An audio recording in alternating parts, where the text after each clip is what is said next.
بسم الله الرحمن الرحيم.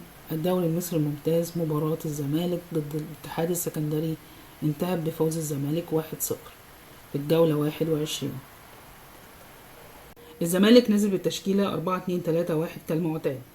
في حراسة المرمى المهدي سليمان، جناح أيمن محمد إبراهيم، 2 مساكين محمد إسماعيل حسام عبد المجيد، جناح أيسر محمود بن تايج، 2 خط نص كان فتوح مع محمد شحاتة، قدامهم كان شيكو بنزا وينج ليفت، عبد الله السعيد بلاي ميكر، خوان بيتزيرا وينج رايت، والأسطورة الحاضرة ناصر منسي راس حربة صريح. بسم الله الرحمن الرحيم. مساء الخير لكل عشاق الكرة المصرية وجماهير نادي الزمالك بالأخص. الزمالك يحقق فوز مهم على الاتحاد السكندري بهدف مقابل لا شيء في الجولة 21 من الدوري المصري الممتاز. مباراة كانت صعبة تكتيكيا، لكن الأبيض عارف في النهاية يخرج بالثلاث نقاط. التشكيل وطريقة اللعب: الزمالك دخل المباراة غالبا بطريقة 4-2-3-1 زي ما قلنا في البداية، مع اعتماد واضح على السيطرة على وسط الملعب وبناء الهجمات بهدوء. الفكرة الأساسية كانت إن الفريق يحاول يفتح الملعب عن طريق الأطراف ويخلق مساحات خلف الدفاع الاتحاد، وده اللي حصل فعلا. كان بيحصل تحولات من 3 لمسات بس، 1 2 3 جون.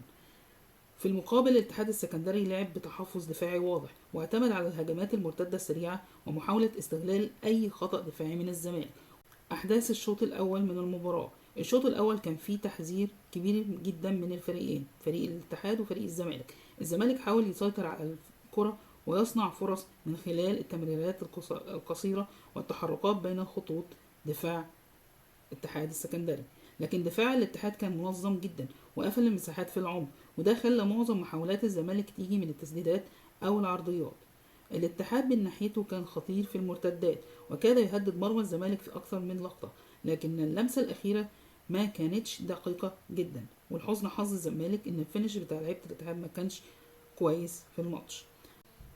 الشوط الأول وهدف المباراة: منذ الدقيقة الأولى والزمالك كان الفريق الأكثر استحواذا على الكرة وحاول خلق فرص من خلال الأطراف والاختراقات من العمق.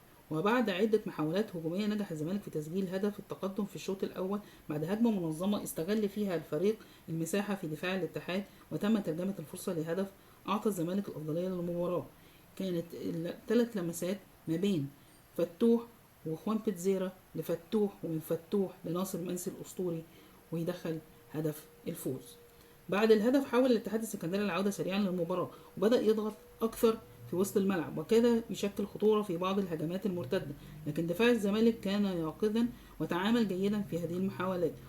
كان من نجوم الماتش الاتحاد والزمالك كان حسام عبد المجيد. في الشوط الأولاني كان في كارت أحمر لكريم الديب لما كان في التحام ما بينه وما بين خوان بيتزيرا، على الفار ادى على طول كارت احمر مباشر على كريم الديب. وبكده نادي الاتحاد السكندري بيلعب 10 لعيبة من الدقيقة 35 لحد نهاية الشوط الأول، والزمالك ما قدرش يستغل عدد قلة عدد فرقة الاتحاد السكندري في الشوط الأول وإحراز الهدف الثاني وقتل المباراة تماما. في الشوط الثاني وإدارة المباراة: في الشوط الثاني حاول الاتحاد السكندري تعديل النتيجة ورفع الإيقاع الهجومي، لكن الزمالك لعب بذكاء كبير. الفريق ركز على التنظيم الدفاعي وإغلاق المساحات مع الاعتماد على المرتدات السريعة التي كادت تضيف الهدف الثاني. دفاع الزمالك وحارس المرمى قدموا مباراة قوية ونجحوا في الحفاظ على نظافة الشباك حتى نهاية اللقاء. أبرز نجوم المباراة: عدة لاعبين ظهروا بشكل مميز في المباراة. خط الدفاع الزمالك كان من أهم أسباب الفوز. لاعب الوسط قدم مجهود كبير في السيطرة على إيقاع المباراة، منهم كان أحمد ربيع. أول ما نزل في المباراة قدر إن هو